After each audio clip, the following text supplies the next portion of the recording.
Cantik kasut. Ni siapa dia? Ni lah yang aku beli ke? Oh, ni ke? Ha. Ni cantik juga. Saya ambil kalau size apa dia tu Size S yang dark blue punya. Oh, dia dekat sikit korang tengok ni. Saiz Caca pakai baggy jeans ni. Okay, kain material pun sangat selesa. Jadi bukan stretchable tau. Tapi seluar dia memang baggy, sangat sesuai. Saiz S. Tinggi Caca berapa 154. 154 dah boleh pakai saiz S.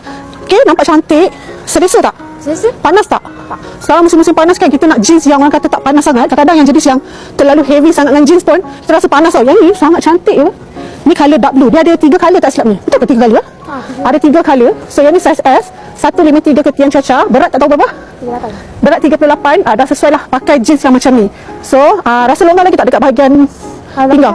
Dia kena Okay, bahagian pinggang dia masih longgar lagi. So katakan korang 40 kilo 41 ke 40 kilo pun boleh pakai atas seluar jeans ni. Sangat cantik material. Mari tengok dekat sikit. Tengok dekat sikit dia punya material jeans dia.